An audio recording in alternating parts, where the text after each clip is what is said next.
Hey, everybody. Welcome on into this edition of the Warchant Report. We're talking Wake Forest, Florida State, Saturday, 3:30, Doak Campbell Stadium. And there'll be an awesome pregame show to join right before then. But first, let's introduce our awesome panel. We have got director of original content for Warchant.com, as well as the executive producer of the Jeff Cameron Show, Tom Lang, and the managing editor of Warchant.com, Ira Schofel. Warchant.com, the ultimate Seminoles sports source. And Ira, don't correct me if I'm wrong, still a buck? Still a buck. It's closing quick. The window's closing quick, Aslan. The window is closing quick. The end of this month is when it changes, and we can't tell you what the price is going to be, but it's still a buck for right now. Yeah, come on over, join us. It'll be awesome. Also, join us for the pregame show over at the Hotel Indigo in College Town. Doors opening up at 12:30 will be a grand time. Tom and Jeff Cameron getting you ready as part of Warchant Game Day, presented by Zaxby's, and Zaxby's spearheaded here in the Tallahassee area by a 17-year Golden Chief booster. So support Zaxby's. You'll support the program. You'll also support our program, which is Warchant Game Day with Jeff and Tom. Tom, how excited are you to be back on top of the Hotel Indigo, friend? I'm much more excited now that there won't be a sunset behind us for this particular game, because the weather, for a lot of folks in the state of Florida, our minds and our hearts are with you. Our thoughts are with you. But for Tallahassee's purpose on Saturday, it should be an outstanding day. So to those of you that can make it, you're really going to enjoy the good time out there. And you might even see a giant big chicken that you can take a photo with. So congratulations to you in advance. Trying to perk up everybody's day. All right, well, let's get to it then. Again, Florida State, now number 23 in the nation, taking on number 22 Wake Forest as their first-ranked opponent of the season. Want to ask you guys this first off before we kind of get into the nuts and bolts of the game. Been a little bit of a weird week, obviously, here in Tallahassee. As Tom said, we're really thinking and sending good vibes to our friends in Southwest Florida as they're dealing with Hurricane Ian. Campus has been closed since Thursday. They canceled classes earlier on. So it's been a little bit of a different kind of feel and energy around campus, Ira. How much of a concern is it for you if that stadium is going to be packed or not on Saturday, to how Florida State will be able to play? Or have they reached a point now with Mike Norvell and setting a culture that won't be an issue? It's definitely a tough situation. And it's, again, like you guys said, it seems trivial to talk about the crowd support. But really FSU's officials that we've talked to this week really don't know what to expect in this game in terms of the crowd, because you do have obviously residents of South Florida who may have a tough time coming up, even if they want to come up to the game. And then also the students were sent home on Tuesday. Well, not sent home, but classes have been canceled since Tuesday. And the student tickets were already picked up ahead of time. So the in terms of it being the demand for student tickets, they snapped up those tickets before that classes got shut down. So they don't know, are all those students going to come? Have they been hanging out in Tallahassee, just kind of enjoying their downtime, or were they able to go back to wherever they're from? And so they don't really know what the student attendance is going to be like. We also don't know about the rest of the crowd. It's unfortunate from a football perspective, because you saw what that atmosphere was like last Saturday against Boston College. Tremendous crowd, very loud. I think it had an impact in that game. It's probably not going to be close to that, but I do think it's going to be a good crowd. And I also think, look, man, Wake Forest, because they punked Florida State last year, beat them by 3 scores, because this team has put so much into having a better season, I don't think that's going to impact their play very much. I think they're going to bring the intensity, but it could have less of an impact on Wake Forest. How does their offense perform on the road? Might have been different if it was 78,000 people there as opposed to, I don't know, maybe 60 or 65,000. Tom, do you have any concern with Florida State's ability to kind of dial back in and focus? Again, trivial thing is the game of football, but it's what we're here to talk about. Despite what the state's undergoing, we've heard as the recording of this, there might be over 1 million folks in Florida that might be without power. Is Florida State going to be able to flip their switch on and be focused for a really important game for them? Yeah, I think there might be obviously concerns on that roster and the coaching staff if they've got family throughout the state that's been affected by this storm, and that's something that they need to focus on and something that they're going to be thinking about. But one of the positive things, if you're looking at the positives and the negatives of a weird week like this one, Mike Norvell had said after Tuesday's practice that, look, if there's no class, maybe there's more time for film review and film study. Voluntary, of course, they can't make them do it. But I'm sure that a lot of players voluntarily made their way over to the practice facilities and to Doak Campbell to prepare further for the Wake Forest Challenge. There's more time to be dedicated to it. And the other thing I'd say is after the way they responded last week to the Boston College Challenge, which is getting up for a game that won't be as tough, at least on paper and what the film would suggest, as Wake, NC State, and Clemson, Florida State passed that test with absolutely flying colors. So at that point, I trust this team more to handle the challenge in front of them, no matter how it looks, than I did before it. Because to me, in a weird way, that Boston College game was the toughest challenge. It's easy to get up for LSU or Louisville or even Duquesne, your home opener for that matter. But the way they handle the Boston College Challenge tells me that you could pretty much trust that this team's going to be ready to go on Saturday. Yeah, well said, Tom. Mike Norvell talked about after practice Wednesday about how he challenged them to, really step things up against Boston College and be dominating, and they certainly were. So we sit here, Ira. Now Florida State's ranked for the first time since the preseason of 2018. They're 4-0, man. I mean, I'm sure there's some people watching the show that thought that was possible, but not a lot of people, if we're being honest with each other. So, I mean, right now, to you, what's more surprising, the fact that Florida State is 4-0, they're ranked, or that they were able to go out and dominate a pretty sturdy Boston College defense, an ACC opponent? I mean, that's where we're at right now in a rebuild. Which is more surprising, the 4-0 start or just being able to hang 44 and really just stifle an ACC opponent? I'm going to go with the 4-0. Again, I thought they'd be 3-1, and I thought that was optimistic. I thought there was a chance they'd be 2-2 after the first four games. But I felt like they had a chance to win one of those two, Louisville or LSU. They won both of them. So they're 4-0. And to me, that's the most impressive thing. Going into that game, on paper, Boston College's defense was decent. I did not see a great effort from that Boston College defense. I think they have, the way that game started, the way all that they've been through, the way that the issues they've had on their offense, I think Boston College did not put up much of a fight. So I give Florida State credit for coming in focused into that game and having that mindset. But in terms of what they actually did on the field, I just don't think Boston College put up much of a fight. So I'm going to go with the 4-0 start. But it's definitely a good sign that they weren't sloppy in that game for sure. How about you, Tom? 4-0. You see that one coming, or did you see them being able to hang over 40 points on an ACC team that, again, has got top 75-ish defense? Something to brag about, but certainly not a pushover. So in the W's and L's segment we did over in the Jeff Cameron Show preseason, I did have Florida State starting 4-0, but I'll be honest. I'll be honest. If you had told me that Fabian Lovett would have gone down and Jared Verse and Bless Harris and Robert Scott and we could go on and on, I wouldn't have said there's a chance in heck that they could, weather that storm in a situation like down 7 points on the road at Louisville with your backup quarterback coming into the game and then being in a position to be 4-0 and hosting Wake Forest. So to me, I'm going to take the 4-0 as the answer because of the injuries that they've suffered on the way to getting to a place where they're 4-0. So that tells me again that, if you're going to make a great case for this team to be better than what their ranking suggests right now, 22-23 in the country, you'd say they've won with a lot of their dudes out, a lot of second guys on in their two deep, which is something that isn't typical for a group that's in the back half of the top 25. Florida State showing more depth and more mental toughness. So to me, 4-0 is more surprising, and I would say the 44 on BC is more impressive. Does that make sense? I hope it does. Yeah, good. Way to hedge it. That's good. Solid. Well done, Tom. All right, so in the midst of this win streak now, the offense obviously clicking on all cylinders, it seems like, and they want to have more. They think they can be even better, which is kind of almost scary to think about for the opposition. But it's been like a revolving door, Irie. In LSU, we saw Pokey Wilson have a huge game. Johnny Wilson obviously came out and showed who he was all about against Louisville. Darion Williamson, to a certain degree, really kind of turned on things against Boston College.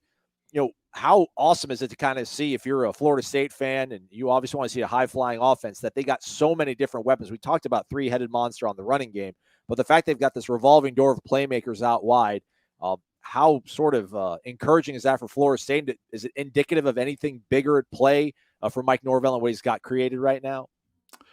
It is very impressive. And I think it just speaks to me, the biggest thing it speaks to is you have a head coach, play caller, Mike Norvell, and a quarterback in Jordan Travis, who are very much on the same page. I just think that they know. I think Mike Norvell knows if he calls a certain play, it gets a certain look, that Jordan's going to see it the same way, and they're going to attack the defense in the best way possible. That doesn't mean every single play works perfectly. Doesn't mean Jordan makes every single right read. But I think the percentage is really high.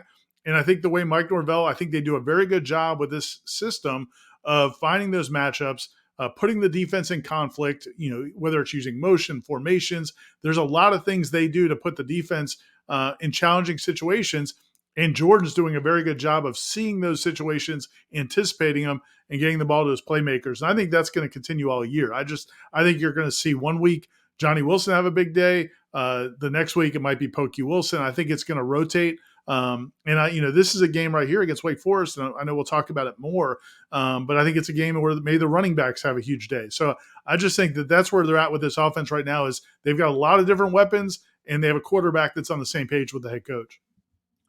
I think we certainly want to see guys out wide start to make some plays, Tom. But I don't think anybody wanted to be greedy. They're like, all right, if we get like Micah Pittman or this Johnny Wilson guy can play like a 6'7" wide receiver, we'd be cool with that. But again, Pokey's emerged. Darion Williamson, we'll hopefully see whether or not he can suit up and play this coming weekend. But I mean, what does it mean for a team, a program that's in the midst of a rebuild when they're able to just roll out? It seems like different kind of personnel groups and different guys step up each week. Means they're a nightmare to prepare for. And that's something we talked about in the preseason, which is, can they achieve the kind of balance offensively that would scare a defensive coordinator into maybe not keying on Jordan Travis? And they're pretty close to doing that, which is amazing. Also what it does, and I won't harp on this, but for recruiting, if you're a wide receiver that's been looking at Florida State the last 2 or 3 seasons, you're saying, why would I go there? Now you're saying, why not? Why wouldn't I go there? If guys like Kentron Poitier and Darion both are making big plays out of nowhere in the BC game. You mentioned Pokey Wilson against LSU. That was out of nowhere. If you were handicapping who would lead the team in receiving before the kickoff against LSU, Pokey might have been 3rd or 4th on the list. So, I mean, it's just amazing to see how multiple this offense is. And then there's also that ground attack that we focused on a whole lot after Duquesne when they rushed for 300 yards. So this is the kind of balance that you dreamed of, aspired to if you were a Florida State fan before the season started. It's happening before your eyes. Florida State is legitimately a really tough team to prepare for week to week for defensive coordinators. Can I follow up real quick there, Aslan? Absolutely. Appreciate it, man. I got to jump in one time. I was just thinking as you were talking about Kentron Poitier, think back to 2 years ago, the game where I think it was the Louisville game where he had a few opportunities to make catches and he didn't come down with any of them. And he was a freshman at the time, or redshirt freshman, and he's 2 years older.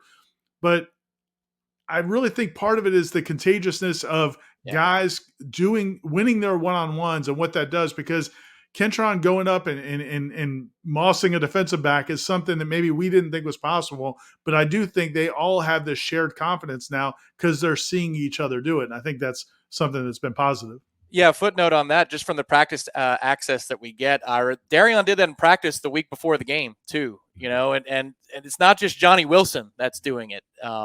Michael Pittman also is really good at creating that depth on the sideline as well. That's a really good point, because it's not just the guys that are really, really tall in the playbook or in your pregame notes and the roster sheet. It's pretty much everybody who's going up and making those plays.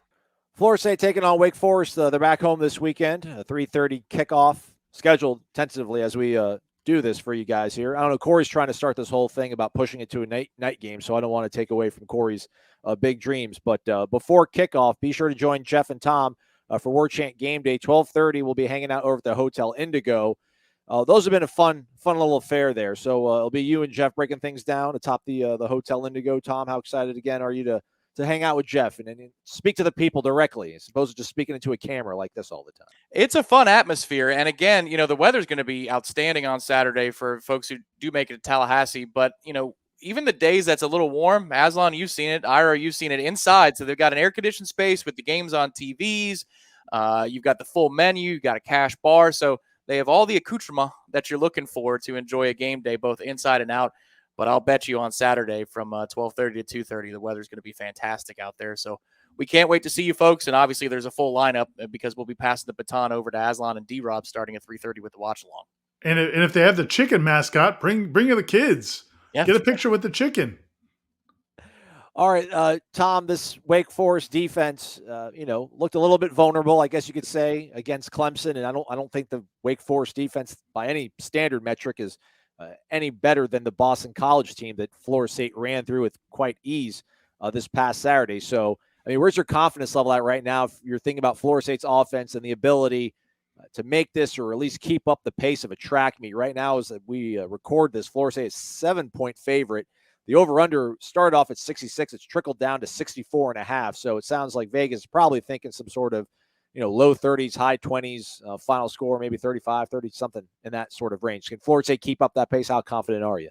Yeah, I think so. I'm confident in Florida State keeping up that pace against most defenses. But what I was impressed from Wake Forest was how they responded to being down 14-0 and seemingly at a moment's notice to Clemson in that game. And how did they hold down the fort?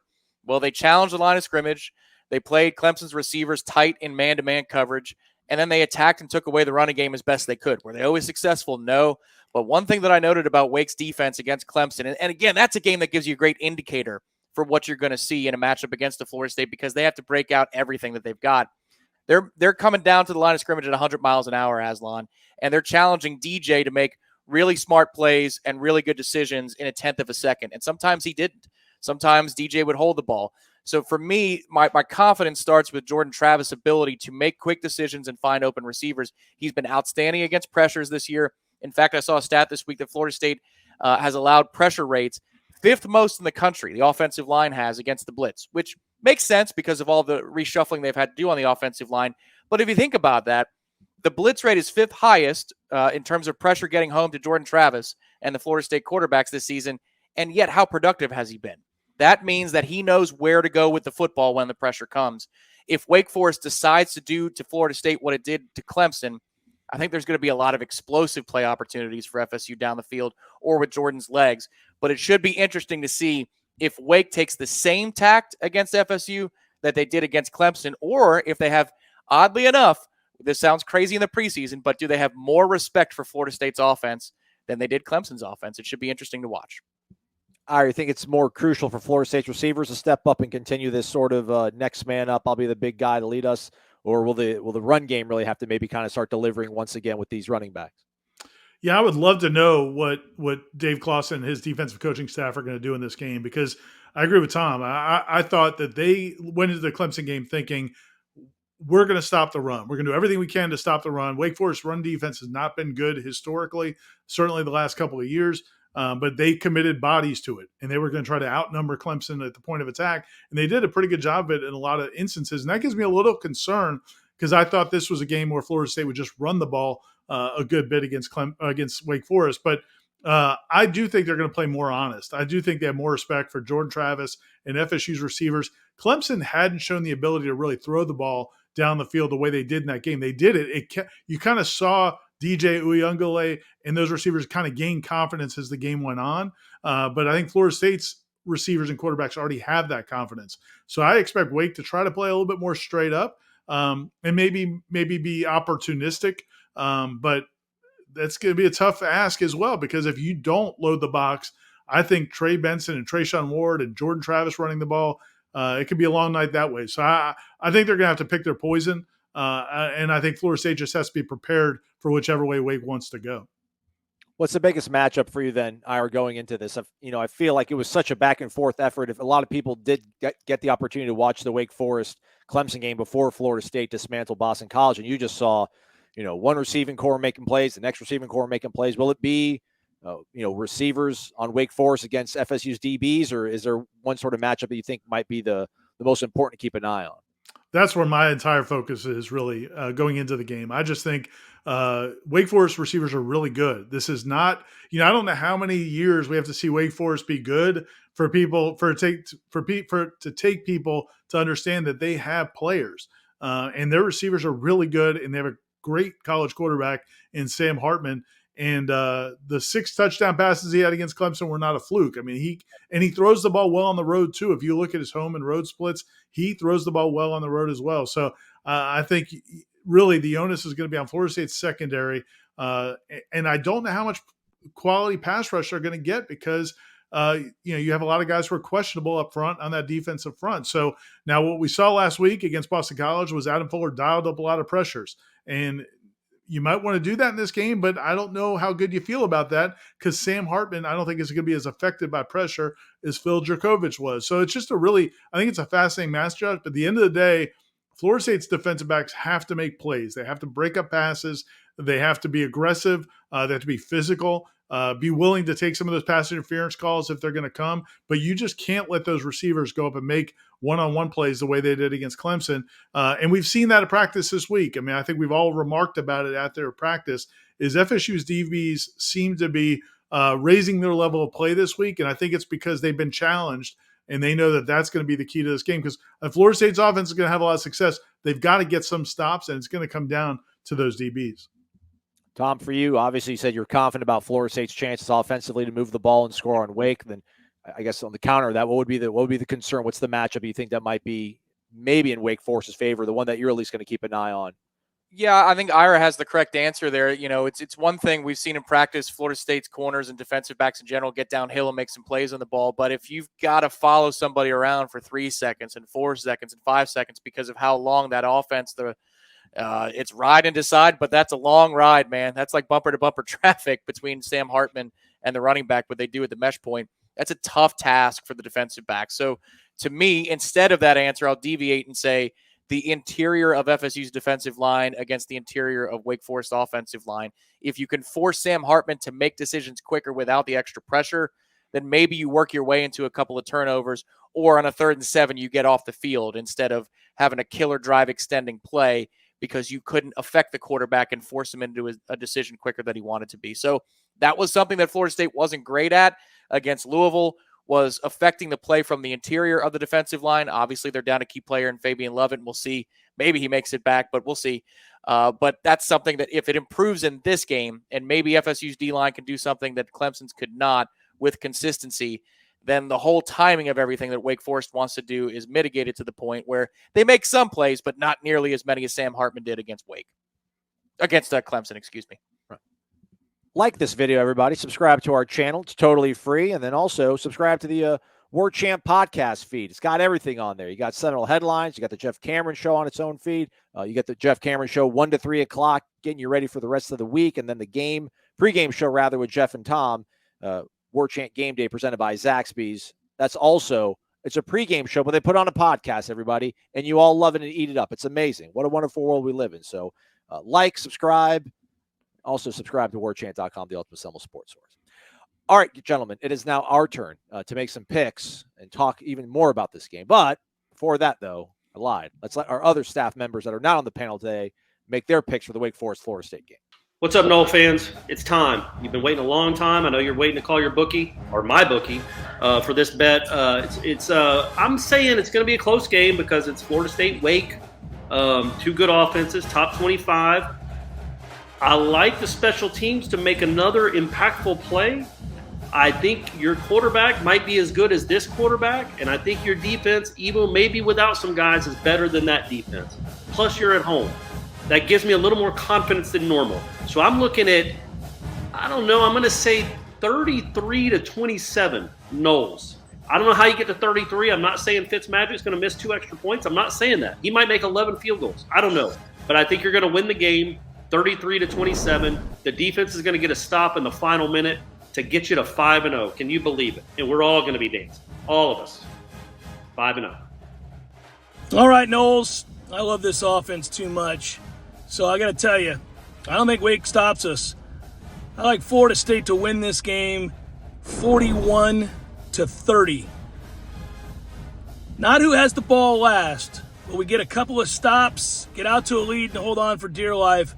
41-30 action. Noles 5-0. Man, this is a tough one for me. I honestly, a day or two ago, I was thinking I was going to pick Wake Forest in this one. Just I'm having a hard time believing Florida State's as good as they are. But, man, they sure passed the eyeball test. They've looked great so far on both sides of the ball.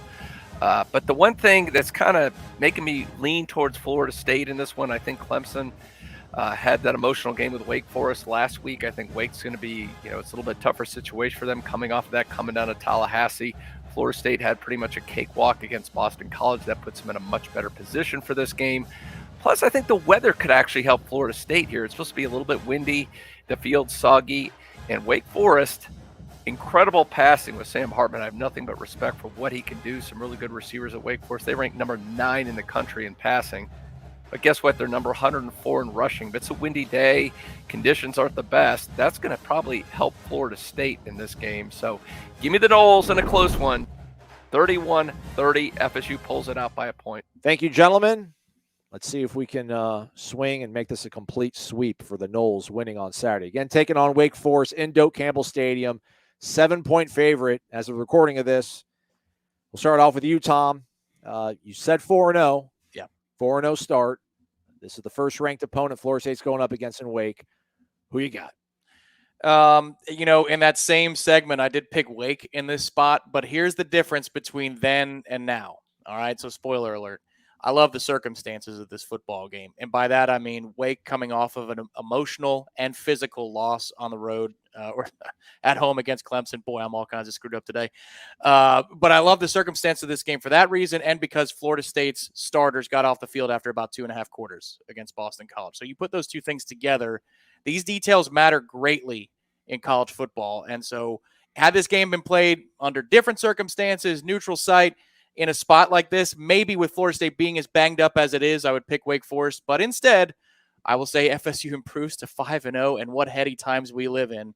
We'll say 38-28, Florida State wins. Look at that. So win and they cover. Yeah. I like that. Ira, again, they're 4-0, man. This is a remarkable thing to think about. If they can hold on to this one and then, handle business, we won't look that far ahead. But maybe game day will be here in 2 weeks when they take on Clemson. But before we get there, what do you think happens Saturday when Florida State takes on Wake Forest 3:30 in Duke? Yeah, I guess this is where mine and Tom's preseason predictions would have met because I had FSU winning this game. I thought they'd be 4-1 after 5 games, even during the offseason. I respect what Wake Forest does on offense. I do not respect their defense very much. And I think the matchup of Florida State getting to play this game at home is going to be a big advantage, whatever the crowd is going to be. I think it's going to be a challenge for Wake to operate offensively quite to the same level that they do at home. So I think Florida State will get a stop or two here or there. I don't think it's going to be a lopsided win, but I just think Florida State with Jordan Travis and this offense, and it's better than I thought in the offseason. I think they're going to have a big day. So I like Florida State to win this game like 45-35. I think it's going to be a high-scoring affair. I think it's going to be a fun game, but it would not surprise me if Florida State even wins by a little bit more because of what Tom just said. I do think Wake Forest got banged up in that game. I think they had that was a tough game, and then it went double overtime. They played very physical in that game, so I like Florida State to win this game. They could pull away and make it more decisive, but I would say 45-35. I think they were already down a couple players going into the Clemson game, and they end up losing one of their defensive backs in the midst of that game too. So they're, maybe not as bad a shape as Florida State's been in. It feels like if you're a Florida State fan, but listen, Wake Forest is not coming in here 100% either. So I like your sort of frame of thought there, Ira. I'll go ahead and say 45-38. It'll be a push. So that's what we'll go with. So be sure to join us before the game, during the game, after the game. We've got you covered like nobody else when it comes to Florida State sports. And again, the Jeff Cameron Show, 1 to 3 o'clock weekdays. If you don't want to have to wait that long before you hear from somebody with this website again, because we're just dropping content all over the place. Observations, interviews, all that on our YouTube page, which you're hopefully familiar with. And then we'll have a full matchup analysis courtesy of Austin Cox on the website as well. So for all our panel, Tom Lang, and Ira Schofel, I'm Aslan Javandi. Thanks to all of our guys for offering their video picks. Thank you for watching. Like and subscribe. Go Noles.